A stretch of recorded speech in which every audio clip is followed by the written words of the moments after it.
sermons have been preached on this single phrase. Many academic papers have been presented on these sobering words of Jesus. Several discussions and dialogues held, and probably many books written on this paradox. The harvest is plentiful, but the workers are few.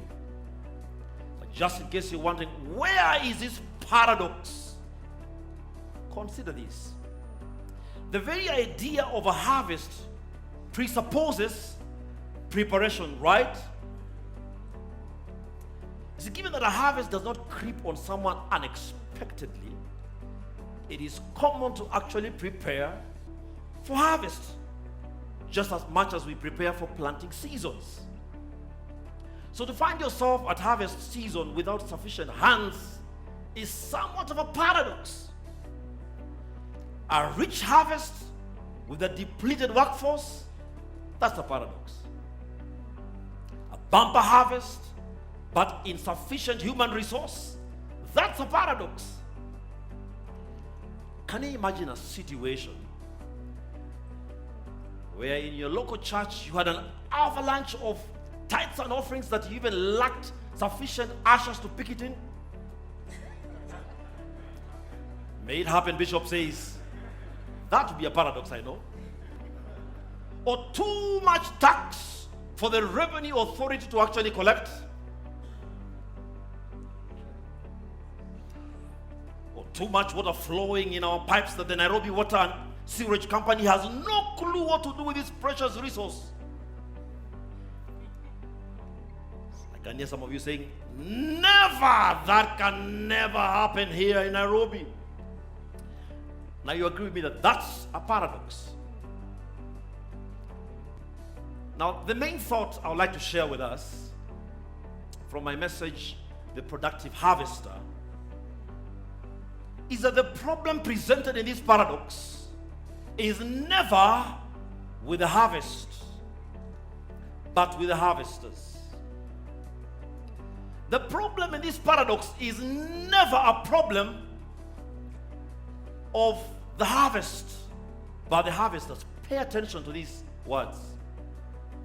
Jesus tells the disciples, the harvest is plentiful, but the workers are few. Then he says, ask the Lord of the harvest. He is the Lord of the harvest,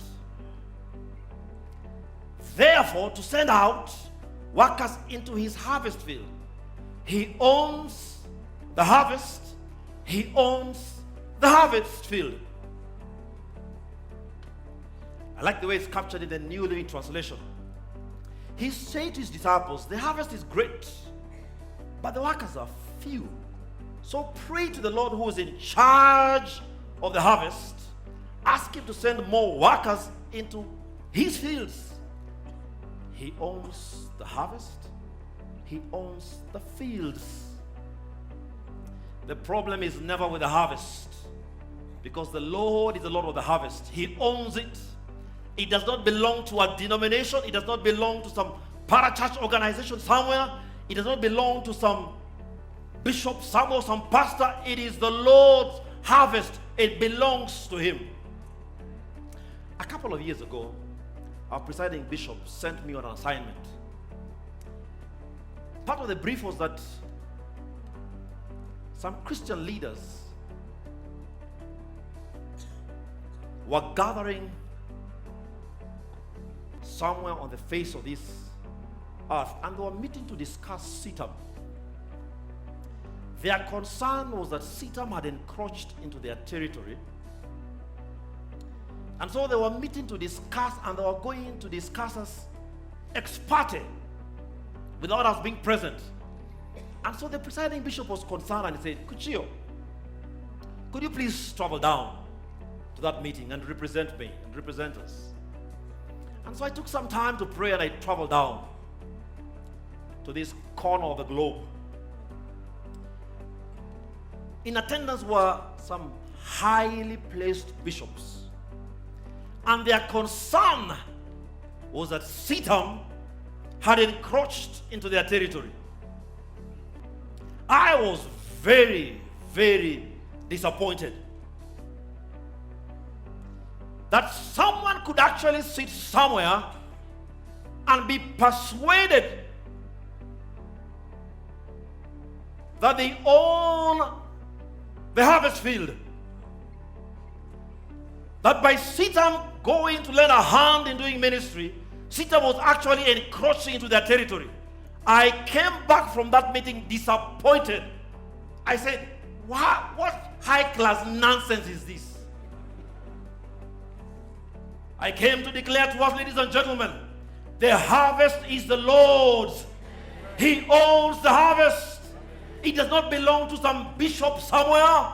It does not belong to some denomination somewhere. It is the Lord's.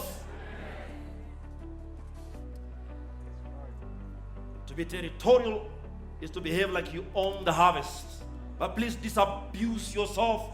Whether you are a senior pastor and you've been in that congregation for donkey years, that is not your harvest field.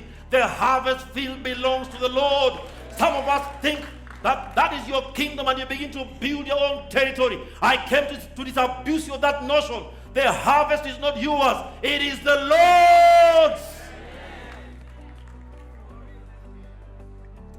I remember when we were planting CITAM US, some men of God gathered in Maryland and they were praying and fasting that CITAM would fail. Because they were scared that CITAM was coming to US. One person walked up to me and asked me, why are you coming to the US? Africa has so many problems. Really? Who has more problems, Africa or the US? And I told this person unashamedly, we are coming to the US because God has sent us. He's the Lord of the harvest. If you have a problem with him, sort it out with him. To be territorial in our thinking is to behave as if we own the harvest. My sister, my brother, you don't own the harvest. It belongs to the Lord. Some of you think this congregation belongs to your tribe. Let me disabuse you, my sister, my brother. Those of you who have been pushing the tribal card, the tribal agenda, I came to declare from this pulpit, this is the harvest of the Lord. It does not belong to your tribe or to your clan. This is the Lord's. And if you think it belongs to your tribe, find your tribe. Go begin yours. This is the Lord's.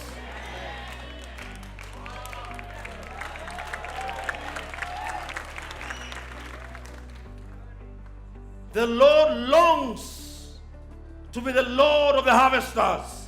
The problem is never with the harvest. It's with the harvesters.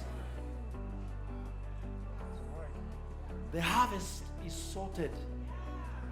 The harvest field is covered. The problem is with the harvesters.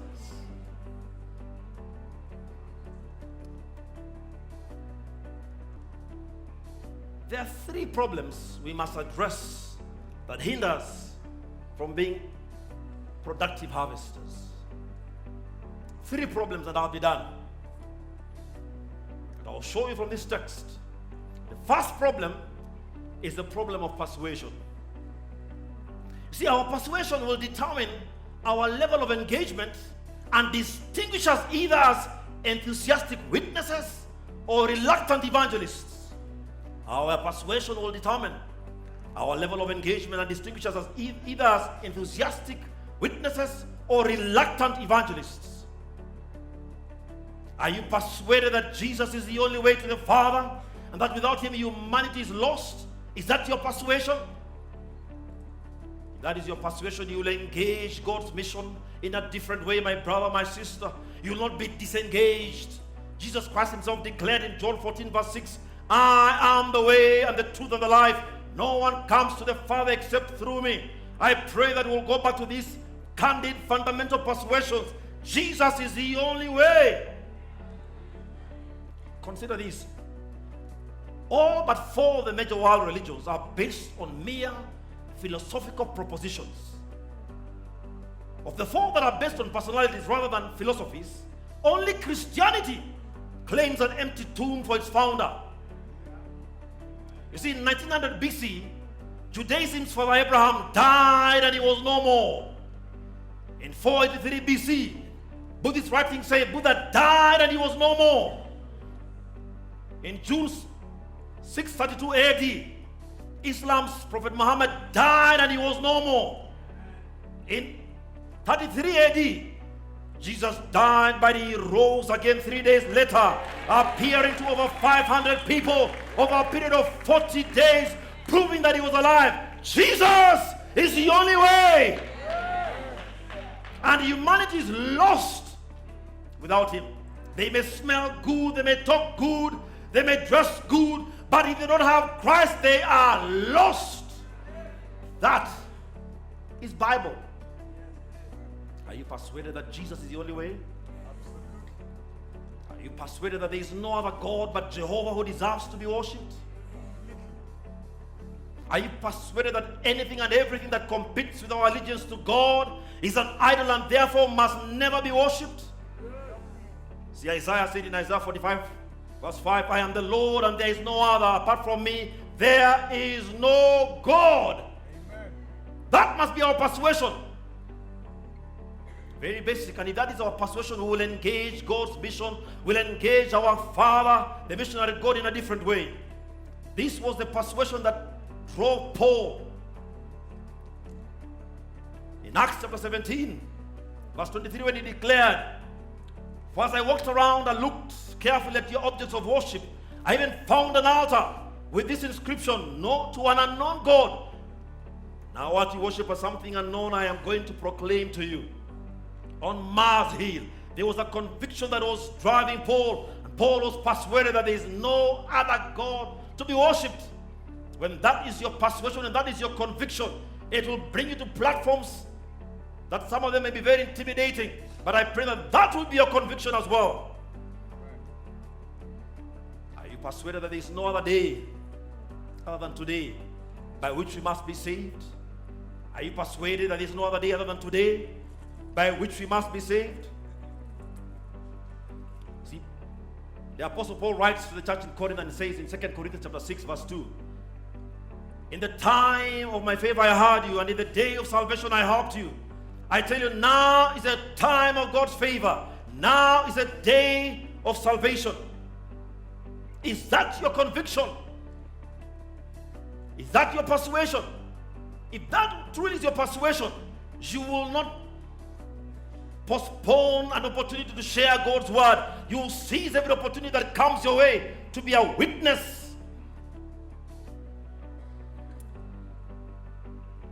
Recently I met one of our suppliers in my office. I met him with a colleague. He had supplied some items that were defective, and so we had to return them. This colleague of mine asked me, Pastor, could you please join me as we meet this supplier and explain to him how we must return these items? I said, sure. Saturday morning I drove down and we met with this supplier. He happened to be Chinese. And as I sat with him in the office, I explained to him diplomatically why we had to return all his products. He understood. Then I asked him the question, how can I pray for you? And he was startled. He said, I don't believe in God. I told him, I believe in God. And I want to pray for you. So how can I pray for you? He said, you know, you Christians, actually what you subscribe to is pretty much the same to the values you subscribe to in our religion. But I don't believe in God. I told him, I believe in God, and how can I pray for you? And he shared his prayer request. Pray for me. His words were, I want God to bless my business. Remember, he doesn't believe in God. And I seized the opportunity with my colleague who's right here. I said, Father, I call upon your blessing. Remember this man, bless the work of his hands, prosper him. I tell you, we have struck a friendship, and I will be visiting his business premise. I will be praying for that man to be blessed of God. But above all, I want God to reveal himself to him. You know why? I am persuaded that today is a day of salvation. Every opportunity that comes our way, we must seize it and make the most of it.